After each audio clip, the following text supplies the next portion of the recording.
All right, Smirnoff. Official vodka of the NFL, the world's #1 vodka. Here's the deal. Game day is everything. The noise, the rituals, the passion, the dip, the wings, the dip again. Smirnoff belongs in that mix because if you're tailgating or hosting or just sitting there checking your fantasy lineup every 30 seconds, you need Smirnoff. Otherwise, it's not a real game day.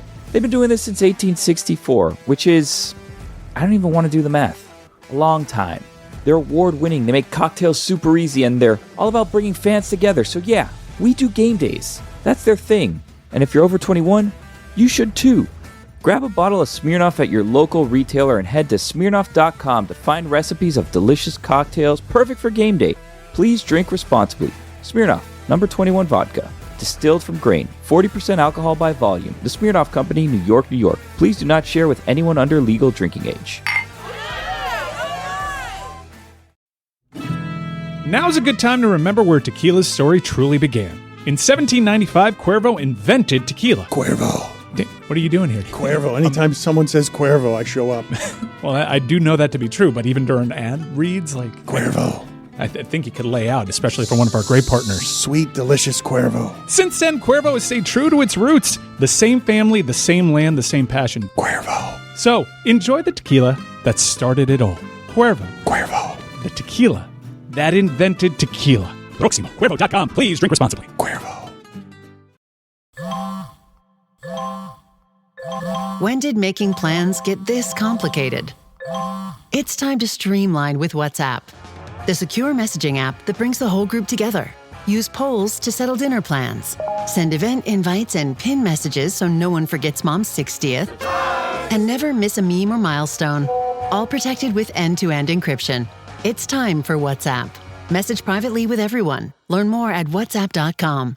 I can tell from looking at Greg Cody, who is a bit post-coital, that he has just done some singing, and soon there will be a new open that will have his song in it. And you can tell from looking at him. You can tell that he feels like he has accomplished something. He was just telling me yesterday that Hee Haw 3 needs to perform in Las Vegas and do a documentary. He wants a documentary. He wants Metal-Arc to make a documentary on Hee Haw 3.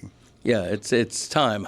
I mean, we've been a band for 50, 60 years, and at least I have been part of the band for that long, and it needs a documentary. But that's the first time I've ever been described as looking like I'm post-coital. So thank you for that. Radiant. Zaz, do you not see the happiness on him? Yeah, he's got a smile. You know, it's like an artist who is ready to, show their art to the world. That's exactly what it's like.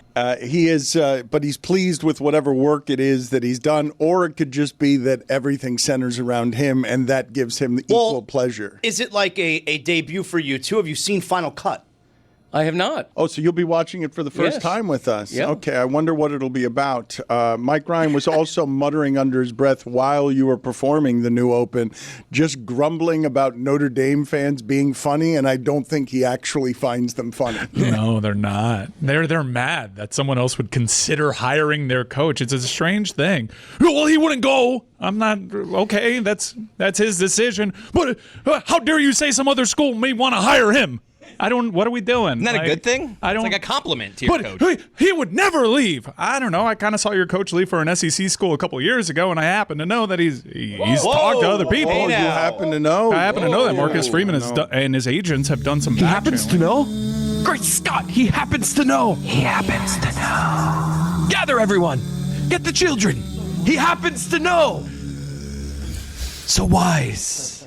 People get really offended when the perception is even hinted at that their place is a stepping stone. This happened with Oregon and Mario Cristobal. It's why they hate Mario Cristobal so much. This place considers itself less of a stepping stone than any place in college football. I don't know if they have $15 million to pay coaches. They typically don't do that. It's supposed to be everyone's dream job. Ohio State would like a word. Nope, I'm telling you this. I understand what you're saying. There's greatness in plenty of places. Holier than thou, only one. Do you think when they need money, do they call the Pope and say, hey, man, like Marcus Freeman's about to leave. We need like another strong 15 million. Open up the coffers there in the Vatican. They got quite the endowment. What do they got in there, by the way? What's going on down there? Something to ponder. In the coffers? In the coffers of the Vatican, Dan. You know what's going on down there? Vampires. I don't want to talk about what's going on in the coffers. What's going on down there? We need to have that conversation. Not yet, but soon.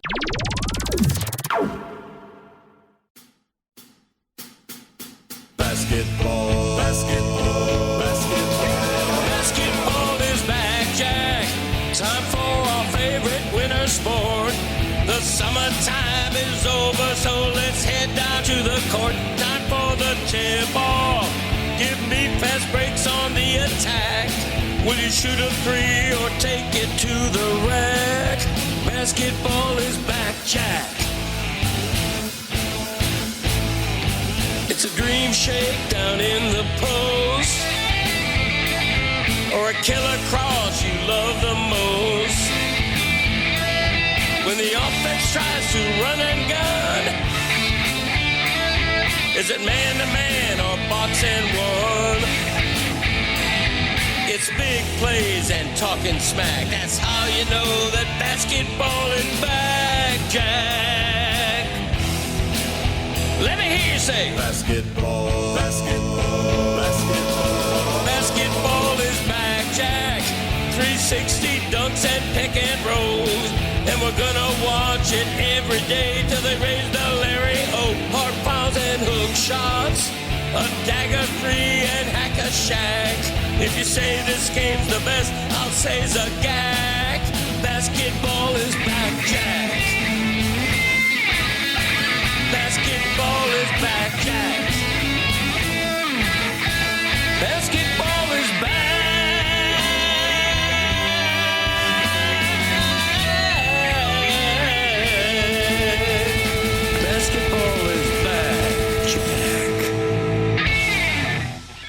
We got to get that guy to stop breaking bottles over people's heads in the office. That seems really unsafe. I don't think when the offense is on the run, one of the options is box and one. What? I don't think that's what's happening. When's there. the last time your box and one was played, you think?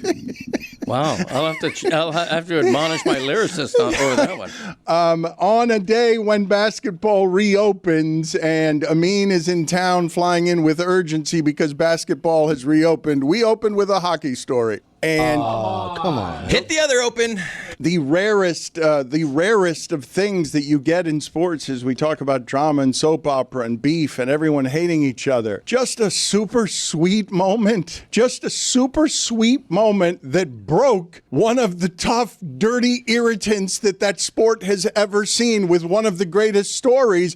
And everyone in Florida and Boston could appreciate, they still love him and he still loves them. And Marchand is trying to keep it together and he's got no shot at keeping it together as he's watching the video montage, and he gets the career eulogy of his life flashing before his eyes when they've got those banners and it says 2011. You see the one next one, 1972. Like there's no back-to-back there that Marchand is going back to. I was moved by it. I really was.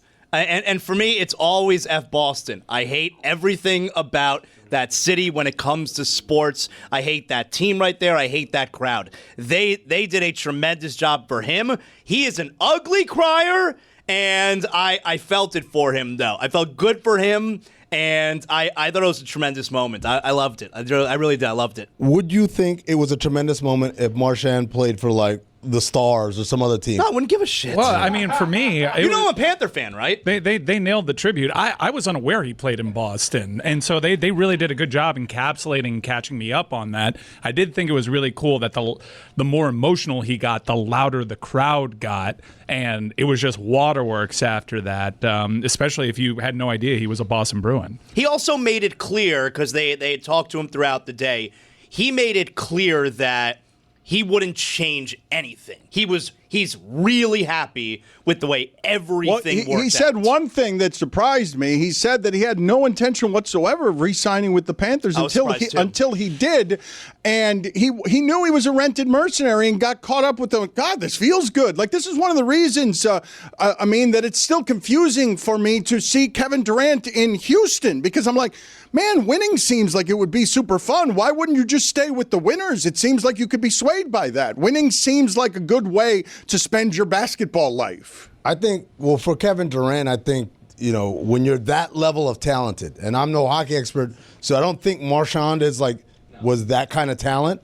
More of an emotional leader guy Right, than like skill. He was a tremendous hockey player. I know we all live in a swamp, and we just started following hockey a couple of years ago. He's not but- Kevin Durant. He's not the most gifted player we've ever seen with a basketball. But he was one of the top players in the He's league. close. He's close to Durant, in my opinion. No, he's not close to Durant. In my opinion, he is. I mean, He's he right. has a city that loves him more than any city loves Kevin Durant. Bingo. Definitely not late to that. In opinion. terms of unprecedented player, Marchand is not that, but he's got a story that's super interesting, super sweet at the end, and absolutely made the most of his talent. A lot of people would argue that Kevin Durant hasn't, even though it'd be hard to argue that because he's one of the 10 best basketball players ever and maybe the purest scorer we've ever seen of any kind. Yeah, I don't know anyone who would argue he didn't make the most of his talent. Maybe his personality, maybe his choices. No, but I'm saying in terms of the winning that he ended up doing. Oh, yeah, sure. Marchand, 2 Stanley Cups is probably way above the over-under for what we would have thought for Like his career. Marchand's an overachiever for sure. Is Kevin Durant an over or underachiever? Man, He's an achiever. Properly achieved. He's properly achieved. Yeah, Properly there you go. achieved. Proper. Could have won more, Proper. but decided to not. But Dan, to my point is that when you are a talent like Durant, there is an allure also to the chase to how this happens. It's not just about the accumulation. I tell the story a lot. When Andrew Bynum, remember him? He was the center for the Lakers when they won with Kobe and Powell and all those guys. But when he was first coming up, there was a game when Mike Brown was actually the coach. He gets the ball at the top of the key, shoots a 3 with like 15 on the clock. Mike Brown goes crazy, pulls him out the game. After the game, all the reporters rush to Kobe's locker because they think, oh, Kobe's going to rip this kid a new one. Like, how dare he take that shot or whatever. And said, Kobe, what do you think of that shot by Andrew Bynum in the third quarter? And Kobe sat back and said, sometimes when you're great, you need to test the limits of your greatness. Like, he wasn't mad at all because he understood. He's like, oh, this is the only way I know. Wait, what can I actually do? I've told this story as well. When I worked for the Suns, Steve Nash, in a playoff game, threw a behind-the-back left-handed pass between someone's legs against the Spurs. And I was like, why would he do that? And like, sometimes you just want to know, can I do this? Can I do this with the stakes this high? And so for Kevin Durant, and I have to do this disclaimer because otherwise I'll get a DM from him, I haven't spoken to Kevin Durant. I don't know anything on it. But it would seem to me when you're that talented, winning it just because, hey, we're on the best team is not enough of an intellectual pursuit. I have to find out what are the limits of my greatness. And I think that's what he's done in this journey since he's left Golden State. Does this tie into your Aaron Rodgers theory of everything needs to be harder because I'm so good that I can't do it with guys that are just great? I have to do it with guys that are garbage to make sure that everybody knows it's me. It is the bizarro evil version of the Aaron Rodgers theory. Aaron Rodgers theory is I need enough reasons to explain my failure that won't be me. It wasn't my fault. Y'all gave me this and that. Like, hey, man, if I had... So that's the Aaron Rodgers thing, whereas Kevin Durant is like, I wonder if I could. There are 3 guys I think of where they're all-time immortals, and one of them is not Mark Andrews, all-time immortals that somehow achieved things that are damn near close to unprecedented, but still will get slathered with underachieved. It's Durant, it's Aaron Rodgers, and it's Shaq. It's even Shaq because you're like, couldn't he have won more? Couldn't he have won more? Given how dominant he was. No, I'm not. I agree. No. I agree. No? What? No. And I love Shaq. I What? totally agree. I don't even mean it as an indictment of him. It's not before LeBron. Sorry. Dan is speaking nothing but straight facts. He did a 3-peat.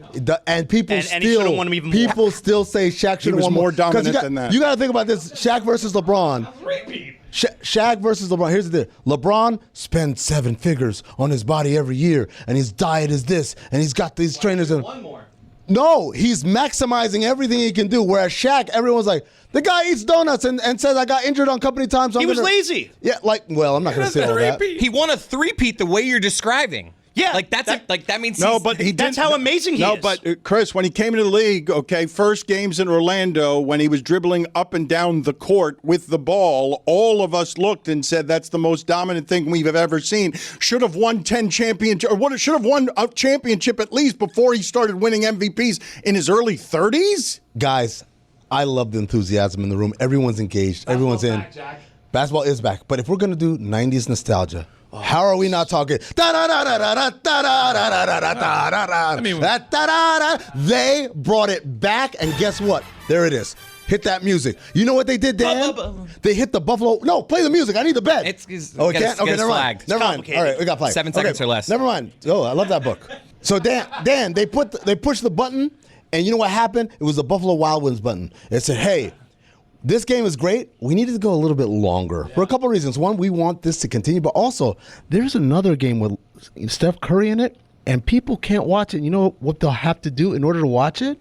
They're going to have to download Peacock and subscribe to that. And all of it came together. NBC could not have had a better night. And you know what the highlight was? The pinnacle, the zenith. That was it. But the second highest pinnacle in Zenith, insights into excellence. No, that's not right. My God. That's not correct. You didn't like it, Dan? Wait.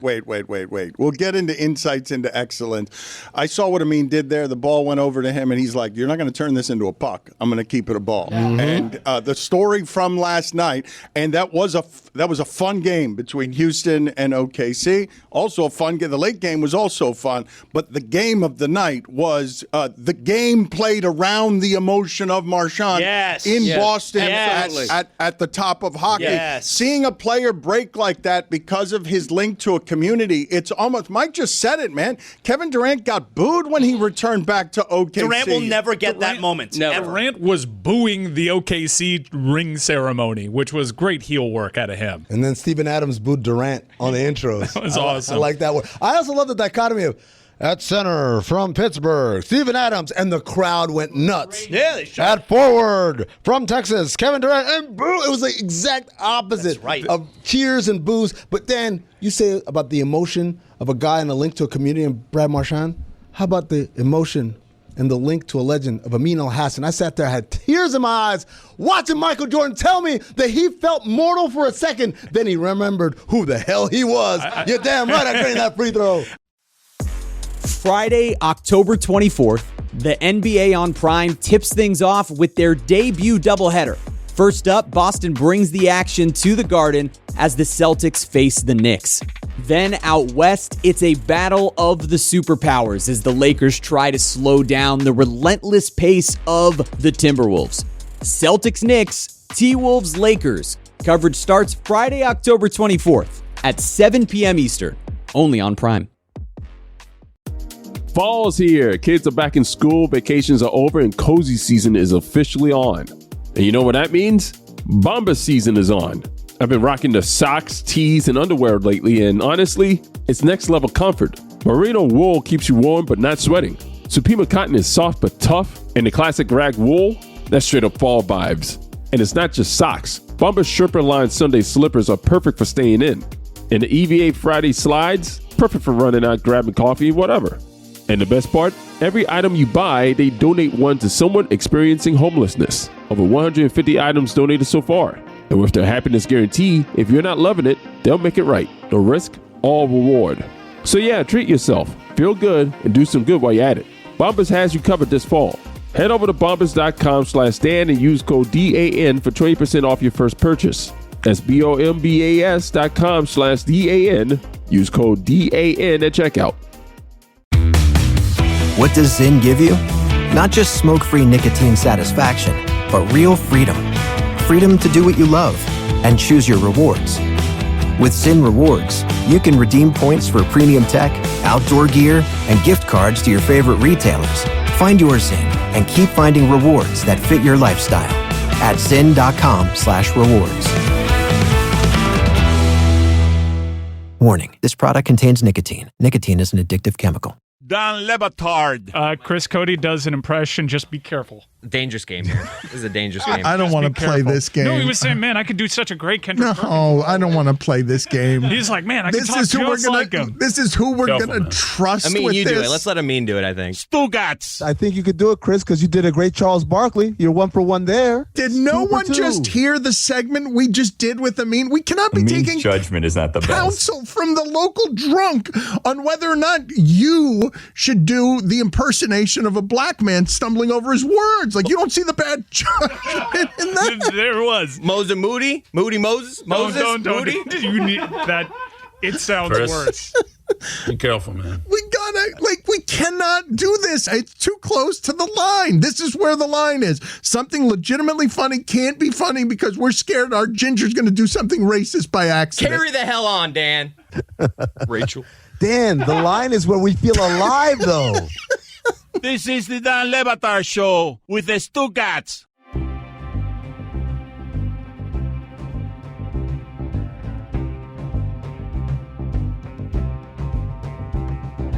I think we've got all show to celebrate Peacocktober. Let's just put a bow on this Brad Marchand thing because the emotion of the start of that game was one thing. The game absolutely delivered, and it's one of the nuttier finishes you'll ever watch in sports. It's hard to make a regular season game echo. To have a regular season game be memorable, you need to have like what the Senators and Panthers had. And it was ESPN. A couple seasons. This was a national game. Yeah. I don't know how that puck went in. You had the framing of Brad I don't know Marchand. how Verhaeghe gets credit for it. You have the framing of Brad Marchand's return to it. The Panthers go up 2-0. They concede. It's even. They get a late goal to go up 3-2. The Bruins pull their goalie, get a late equalizer. You're shitting bricks if you're a Panthers fan because you're about to go 0-5 on the road. Your season feels like it's in jeopardy already because you're blowing this lead to Boston. And then something that I don't think I've ever really seen before. Carter Verhaeghe, so I could call game, hits a post. The puck bounces about 5 feet in front of the net off a Bruins player back into the net, and the clock freezes at 3:05. That's what I'm talking about. But there was like 26 seconds left. It's so it inexplicably. It didn't stop at 3:05. 3:05. It just went back to 3:05, Right. and then it disappeared. We finished the game with 0 clock, and the source was the officials on the ice just trust us. I The game's had over. to just wonder how much time was left while I'm watching the Panthers try and drain the clock. I have no idea what time was left. It was such a great goal that it made time stand still. But as great as that game was, and it was like it almost had a playoff feel. As great as that game was, and as great as the final goal was, it was the emotion at the beginning. I was brought to tears, which I rarely am by sports, because that moment was bigger than sports, right? It was a beloved player being hugged by the entire city of Boston, and that's so heartwarming to see. I hate it nowadays. You see a lot of fake ceremonies when a player who played there 2 or 3 years comes back and they give him the touching video. Everyone's got to get the thank you videos. videos. And they don't deserve it, most of them. Penn State fired James Franklin, then tweeted out thank you. I mean, Brad Marchand, I don't think Bruins fans have had a more popular player since Bobby Orr. I really don't. Patrice Bergeron, but not for my money. I mean, Borges? So I'm sorry, I need to clarify one thing really quick. Sorry, yeah, my bad. Echoes throughout eternity. Yes. Borges. Ron Borges is a writer there. That's right. Thank you for the help there. That's good help from you. Legend. Ron Borges is a writer in You're Boston. from a but yes, swamp that just started following the sport 3 years ago. No, but Ray Bork, if I put it on the poll at Le Batard Show, greater Boston legend, Brad Marchand or Ron Borges? But Brad Marchand or Ray Bork? Oh, I would pick Marchand. Probably Marchand. Bork didn't win, so probably Marchand. No, but they were the last time I remember Boston having a hockey moment like this is when Ray Bork won in Colorado, and they brought the parade back to Boston because Ray Bork won in Colorado. This town obviously develops its allegiances very strongly and emotionally to players, but this guy getting the sweet one when he is nationally hated, and 6 months ago was hated by Mike Ryan. Like to find a sweet spot with two cities because your grit beats the respect out of people, and you're an annoying player. You're somebody other players do not like. You're not. I would say that you're not not a likable player, given that Paul Maurice said himself, I had a certain idea about what this guy was before I spent time with him. It's sort of like seeing Ty Domi get this. Like, it's not, this kind of player doesn't usually get this. It's not Ty Domi. I understand it's not Ty Domi, but I'm just saying it's a player who's viewed as annoying to other fan bases and other teams in a way that not a lot of other players are. Well, and to that extent, I don't think anyone, and it was a national audience last night, I don't think anyone appreciated that moment last night outside of Boston fans and Panther fans. Like, that is not a likable player out there. I thought what struck me is that it wasn't just Boston loving Marchand. It was obvious that it was reciprocal and as deep coming from Marchand to Boston. He's a Bruin for life, if there was any doubt. He could win 2-3 more Stanley Cups in Sunrise. He's a Bruin for life. I feel like that's a beautiful thing to see. I felt like that went on like 30 seconds extra, basically as like a statement to the organization of like, we don't agree. We didn't want him to be gone. I feel like that there was a little extra there of like, yes, he was an emotional player for them. Yes, they're going to miss him, but it's also they're mad at their organization because they never wanted him to get let go last year. They wanted him to find a deal for him. I just want to be clear about one thing. Greg, you were driven to tears watching that. Yes, and I got not emotional. And not listening to Michael Jordan and Mike Tirico talk about. We will get to that. I mean, I promise we will get to that. I just want to clarify because maybe Greg was crying multiple times. Well, Greg has already told us that is Mike Tirico fake laughing at Michael Jordan. That is not a fake laugh. Hitting a free throw. Not a fake laugh.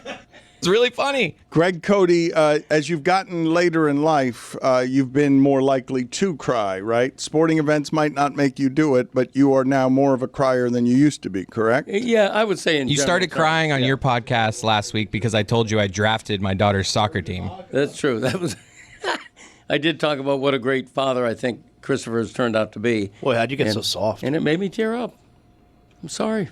Not sorry. When did this start happening to you where what would be the last sporting event that you found yourself crying? Because it really was a rare thing to see when the emotion jumps out of your television set in South Florida on hockey and this player.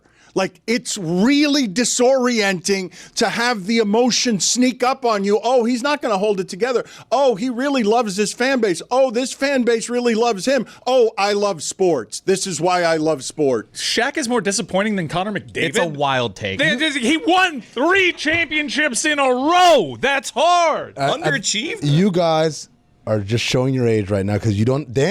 You guys want to make fun of Dan. Dan is spot on. We're not saying I get what you're doing. We're not saying that Shaq doesn't belong in this conversation, but to say that there's no player that underachieved. That's why. Like, he may be in the conversation. It's a compliment. LeBron's won 4.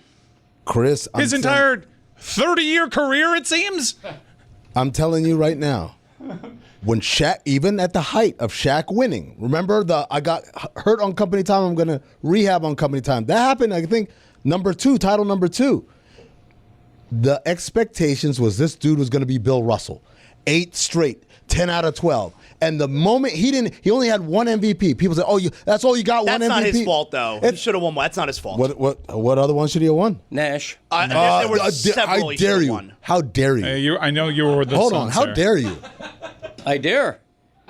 You dare not, sir. I'll be your ally on a lot of things, Greg Cody. Okay. This is not one of them. Okay, all right. I'm not alone. That kind of thing. Nash a lot of got haters. Didn't Nash get like 2 in a row? Yeah, he did.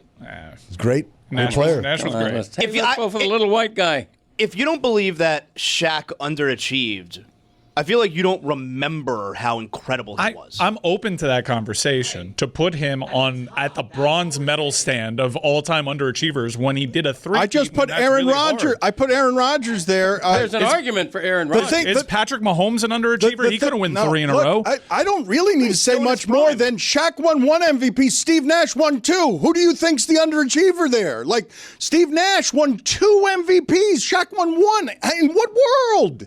In what world? This world, sir, because Steve Nash is a great player. You understand what I'm saying? I understand. I'm your ally on this one. Like people, now it's going to sound ridiculous. I'm telling you. Even Shaq talks about, like, I have 0 margin for error. Anything I do is not good enough because the expectations are a guy that big, that skilled, that athletic, right? That kind of footwork, which a lot of people did not at the time, I think, appreciate. Yeah. He wasn't just big. He had crazy footwork. And he was smart as crap around the. I don't know why I edited crap is not smart. Crap is not smart. Like, smart I don't know. As hell. Smart as smart as crap. I've never heard that phrase. Right. And again, the explosion. So most of the time, you think of big guys that size.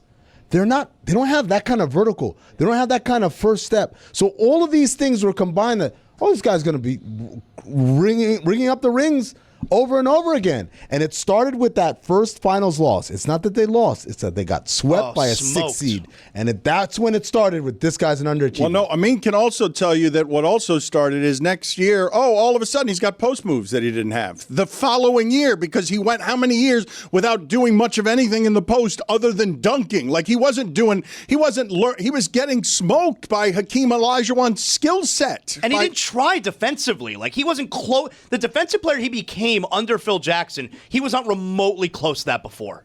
I mean, his early years when he was young and dumb and didn't know any better, he was pretty good defensively. And then as he starts to realize, I have... You got really scared over there. I thought we thought we were going to go. Yeah, look, and bad defensive player. That's usually how it goes. We talked about this. We talked about this the other day, Mike. Right? Like it's like it only takes one. Right? That's the saying. Although the extended saying is a little different. Same thing with young and dumb. There's extended saying that we don't say on air. Then we just leave it to young and dumb.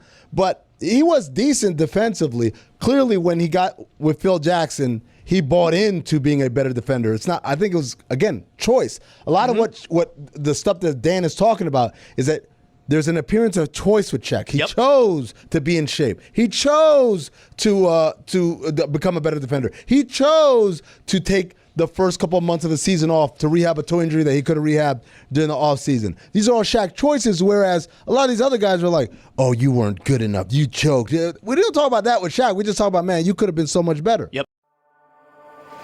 Quick break here to talk to you about the official ticketing partner of the Dan Le Batard Show. Folks, it's Mike Ryan. You know how much I love this product. I use it frequently. I'm often buying tickets on the secondary market. And for me, Game Time has always been the best place to go for NFL tickets, concert tickets, comedy shows. It's just the best. Here's why. Zone deals, favorites, panoramic seat views, the lowest price guarantee, where Game Time will credit you 110% of the difference. I love that thing. Game Time's ticket coverage. Your purchase is covered with the most flexible customer service policy in the ticketing industry. You get all those guarantees, pal. Join what many in our show have already done. They download that Game Time app. Because Game Time guarantees you can trust you'll be getting 100% authentic tickets on time and at the best price. Plus, fees are always included, so what you see is what you pay. Take the guesswork out of buying NFL tickets with Game Time. Download the Game Time app, create an account, and use code DAN for $20 off your first purchase. Terms apply. Again, create an account and redeem code DAN for $20 off. Swipe, tap, ticket, go. Download the Game Time app today. Howdy, listeners. It's Mike Ryan and Chris Cody. Hey, everyone. Hey, Chris. We Hey, love Mike. hanging out so much. You were at my birthday the other day. You're old. You know what I saw in your hand? What? A can of Miller Lite. Oh. Whether it's a can, whether it's a bottle, a draft pour of Miller Lite. The draft pour, you see that beautiful iconic color. Oh, the cold. Right away. Just the ice coldness to it. Oh, just so good. Yes, Chris. The ice coldness to it. Oh, whether you're hanging out with me on my birthday because I'm old or you're at a game, you know that Miller Lite just makes every special time a Miller time. That's how you make the special times, by making them Miller times. Game day just hits different with Miller Lite in your hand. Hitting different. From jaw-dropping touchdowns to fantasy heartbreaks, it's a beer that has been there for every moment. 50 years of great taste, simple ingredients, and that iconic golden color. That coldness, Chris. That icy coldness. That icy coldness. The original light beer since 1975, and still hitting different 5 decades later. Miller Lite, great taste, 96 calories. Go to MillerLite.com/Dan to find delivery options near you, or you can pick up some Miller Lite pretty much anywhere they sell beer. It's Miller time. Celebrate responsibly. Miller Brewing Company, Milwaukee, Wisconsin. 96 calories and 3.2 carbs per 12 ounces. Icy coldness. Thursday Night Football's on, and it's only on Prime Video this week. The Minnesota Vikings head west to face the Los Angeles Chargers. Coverage begins 7 p.m. Eastern with football's best party, TNF Tonight. Not a Prime member? Not a problem. Simply sign up for a 30-day free trial. It's the Vikings and the Chargers, Thursday at 7 p.m. Eastern, only on Prime Video. Restrictions apply. See Amazon.com/Amazon Prime for details. Dan Le Batard. And then Matt Stafford threw him 25 and 2. Oh, there's a brand new kid in town out of BYU. Stugotz. They call him Puka. Puka Nakua. His quarterback is not named Tua. Yeah, he is Puka. Puka Nakua. This is the Dan Le Batard Show with the Stugotz.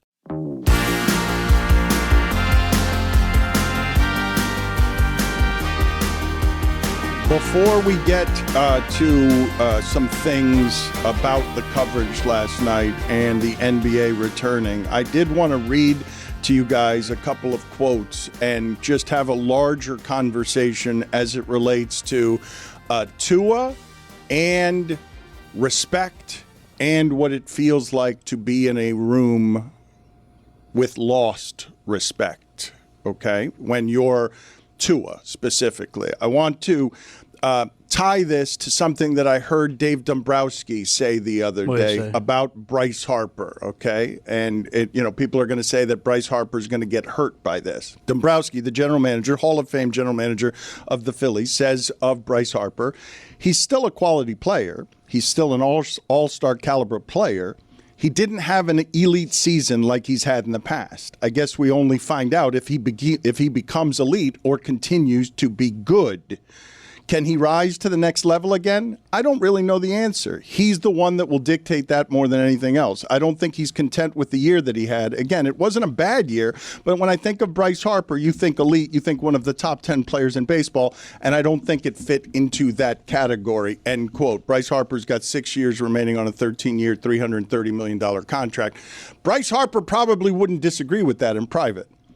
Bryce Harper probably wouldn't have much of an issue with it if Dave Dombrowski said it to his face. I'm guessing Bryce Harper feels disrespected that Dave Dombrowski said that honest truth out loud that then lies the blame for, hey, you can't be better than the Dodgers. We need Bryce Harper to be better than the Dodgers' 3 best players, or with Schwarber and Trey Turner, we're going to keep losing to the Dodgers' 3 best players. So the disrespect, my point is, can be ever so slight, and wound you no matter how much money you make. If Tua lost the respect of the room, given that the games are all close in that league, given how bad the Cleveland Browns are, what would players quitting around him look like? Would it look like Sunday? Players quitting around him because they no longer respect what they're playing for. The season's already lost. They all know they're 1-5. They know they're playing a bad team. They know they stink. And their quarterback just told everybody, I'm the reason that we could have won against the Chargers. Everyone else in leadership is wrong. My question to all of you would be, are you willing to make the leap to Tua's under it, at least in part, hurts the most because he's lost the entire respect of the room that he's in? And if they didn't quit on Sunday, quitting would have looked a lot like that. You wouldn't have been able to tell much of the difference. Well, quitting would have looked like the quarterback throwing 3 interceptions. Tua's the only one who I thought looked like he might have quit, which is preposterous because he's the one with the most to prove. The defense had a good game. Okay, make no mistake about that. That's a bad offense. It's really bad. It's 17 points or fewer in 11 straight games. I understand. You allowed 31. No, that's not true. He had a pick 6, and he had another pick that was on the 5-yard line. I think Greg's kind of right about that. If you think the defense was responsible for 31 points, you didn't watch that game. The defense played very well. They barely gave up. I don't know very well. It's a bad offense. They gave up barely 200 yards in total offense. The defense did not cost them that game. The offense was awful. Mm-hmm. And Tua was awful. I didn't see anybody quitting. Maybe you did. Greg, the defense didn't have to do anything. They had the ball inside the Dolphins' territory like 19 times in the game. Judkins was running Wildcat quarterback. Right? I'm not actually saying they quit. I'm asking you guys what it would look like if a room lost respect for its leader, what that would feel like to the person who's trying to have the press conference after the game in which he played so poorly. Would it wreck your confidence if you were surrounded by a bunch of people who were mad at you? I'm asking, in a very human way, would it wreck your confidence if you were trying to do anything with a room full of people who you have a relationship with who are now mad at you because you've publicly blamed them in a way that gets the coach to reprimand you the next day because of how out of character and how unprofessional that is for a quarterback to do? I think the place you would see it first would be on the offensive and defensive lines. And the reason that I say that is because that's probably the area of the field where you have to exert the most effort, the most energy. And if you have a player who you are mad at, this case it's the leader of the team, you get down, whatever it is, 17-6, you feel like you're not going to win, you stop giving that max effort I would say, like, when you're getting gashed for 150 rushing yards a game, or you're not blocking very well on the offensive line, I feel like that's the first place that you would see a lack of effort. I'm not saying they quit. I'm saying how much worse than 31-6 to the Browns, who don't score against them, would it have been if they had? No, that's rock bottom. Like, it doesn't get worse than that we saw last weekend. I know. The problem is the Dolphins keep hitting new rock bottoms. I thought the opener at Indy was rock bottom. No, but the Browns are the Browns. Well, like, the Colts are not the Browns. Browns are a joke this season. Yeah, they're terrible. They're games really other than the bad. Colts have been close. The Dolphin games are close. The Colts game wasn't. We now know the Colts to be good. The Browns are not good. The Browns are as bad as the Dolphins, and I'm legitimately... That game wasn't close. A bad football team, one that Dolphins fans entered the season thinking they were surely better than the Cleveland Browns. This was the easy part of the schedule. Yeah, this was the get-right part. And when we dropped one in Indianapolis. Thank God we got Cleveland there, and Cleveland was looking at you too, saying, "Fool, you're worse than us." We're looking at the Cleveland Atlanta back-to-back at the start of the season. Carolina too. Yeah, and now Atlanta's got Bijan Robinson against the worst run defense in the league. I think the problem with Dolphin fans nationally is, like, you guys were thinking that of the other teams, and the other teams' fan bases knew you were the joke. Stephen Ross, it's being reported, the owner of the Dolphins, has been offered, Barry Jackson reported this, has been offered $10 billion for the Dolphins. Really? And turned it down. Turned it down because he wants his daughter to keep it. If you do not know the history of Dolphins ownership, Joe Robbie built a stadium with his own money, got very little credit for it, and ended up bankrupting his family. They had to sell the team in order to take, they couldn't take on the debt of that stadium. Huizenga planned on building Disney World down here, wanted to buy all the teams. Where's my water park? Wanted to put a water park around the stadium. Where's my water park? I asked the same thing about Metro Zoo too. They were supposed to have a water park there. What happened there? He tried to get around the rules of buying multiple teams by having his brother-in-law Whit Watson try and buy the Heat, hiding in the shadows. He just wanted to put it all together.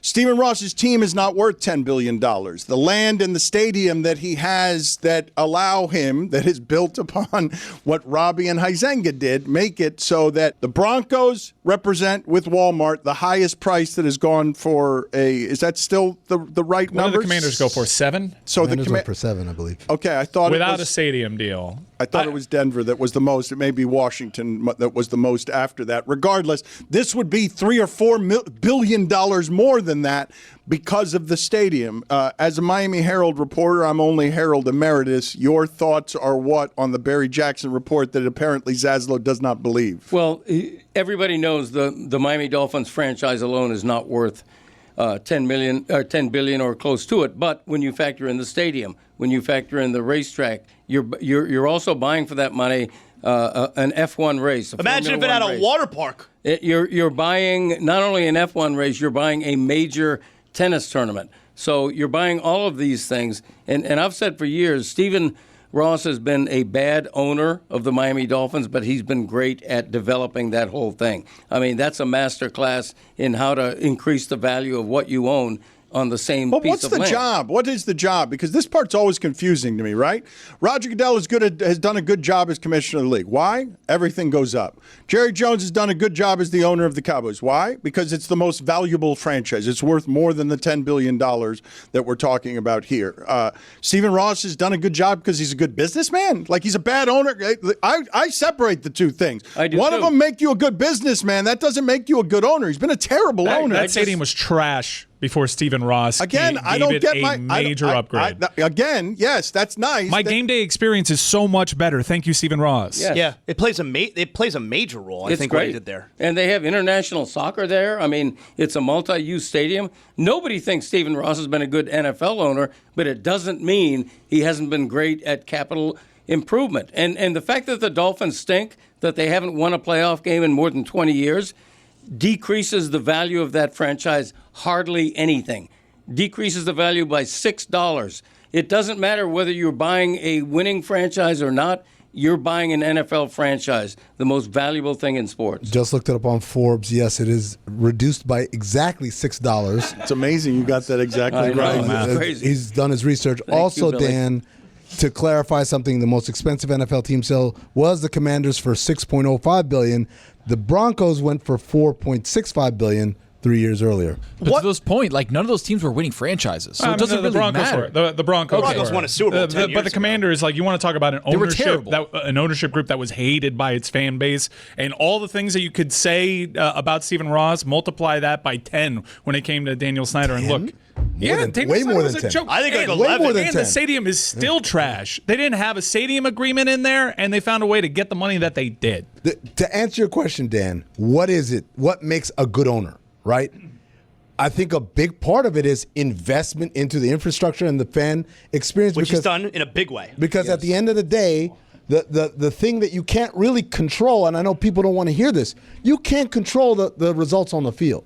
And from everything we know about Stephen Ross, it hasn't been for a lack of trying. This isn't him being petty. This isn't him being Jim Dolan petty. This isn't him being Robert Sarver cheap. This is just, hey, man, it's tough to win in this sport without like having certain things, namely a great franchise quarterback. Oh, but I don't believe that I could throw to the audience here. If I say to the audience, any sport, hey, don't do faces, don't do uniforms. Haven't won a playoff game in 20 years. Same owner the entire 25. time. Is that a good owner? Is that a good owner? Like, there's no amount of concessions you're going to convince any fan that bottom line, like the bottom line isn't money, man. The bottom line is, do you do any winning at all? Any winning at all? Like, yeah, you can be worse. You can be Woody Johnson giving the press conference that he gave yesterday, which sounds, you don't want him in front of microphones ever. Like, you'll notice that Stephen Ross is not in front of microphones. You do not want to throw lighter fluid on this burning building. So I'll give you an example. Not with us anymore, but Larry Miller was the owner of the Utah Jazz, right? They were instrumental for the Jazz being in Utah, right? That team won a lot of games, never won a championship. I don't think you'd find anyone in Utah who would say a bad word about Larry Miller as the owner for the Jazz. That's not the same thing. That team was always good. Winning, the Bombers aren't winning a Super Bowl. It's doing any kind of winning. There is literally no example that I can give the audience right now where I would say, hey, 25 years, no winning, same owner the entire time. Is that a good owner that anyone's given me a name? Hey, he built a racetrack. You're ignoring the fact that you can be both. You can be a bad sports owner for the Miami Dolphins and great at building perhaps the greatest sports mecca facility-wise in the entire country. And one of the reasons they have the World Cup next year, a shout-out to the late Joe Robbie, it was Joe Robbie who was foresightful enough to build that stadium and that field with international soccer in mind before anybody cared about international soccer in this country. Fans can't disassociate on-field success with how they think of the owner. But Correct. Look at a town like Buffalo. The Pagulas have kept the Sabres, have kept the Bills there, have built a new stadium that'll be unveiled next year. That's a small market. They have done things for that community that are greatly appreciated, and yet they don't win a championship. So if you pull the fan base over there, it's a divided opinion. Dan, when you talk about the ownership and winning playoff games and whatever, like Jerry Jones is kind of that answer, right? Like, have they won 3 or 4 playoff games in a matter of 25 years, but yet the valuation of the Cowboys still goes up? Oh, but they're still I'm just surprised at the measurement you guys are doing for Goodell, for Jerry Jones, for Stephen Ross, that you guys are all counting in dollars. You're not using the standings. No, Dan, I'm not just going dollars because, again, Jerry Jones is an excellent example. Cowboys fans, number one, they have one of the best stadiums in the world. They have, their game day experience is elite, right? There's a pride that they have there. And for all of the failure that Jerry Jones has done, they all believe we got a chance. This guy gives us a chance because he'll spend, because he'll do what it takes. And sometimes that's all you can really ask for. He's also won 3 Super Bowls. Yeah, but that's a million years ago, man. Was that? What do you That's got? outside You got of the a DeLorean 25-year outside? window. Come on. Still What do you got, a hot tub? It is interesting to me every time that we talk about Stephen Ross here, even at present, when they've got like an international embarrassment on their hands, and we still talk about him as if he's maybe not the worst owner in the history of South Florida. And now Jerry Jones is the example when he doesn't even know the names of his players. Michael Parson. Now's a good time to remember where tequila's story truly began. In 1795, Cuervo invented tequila. Cuervo. What are you doing here? Cuervo. Anytime someone says Cuervo, I show up. Well, I do know that to be true, but even during ad reads, like Cuervo. I think you could lay out, especially for one of our great partners. Sweet, delicious Cuervo. Since then, Cuervo has stayed true to its roots. The same family, the same land, the same passion. Cuervo. So, enjoy the tequila that started it all. Cuervo. Cuervo. The tequila that invented tequila. Proximo. Cuervo.com. Please drink responsibly. Cuervo.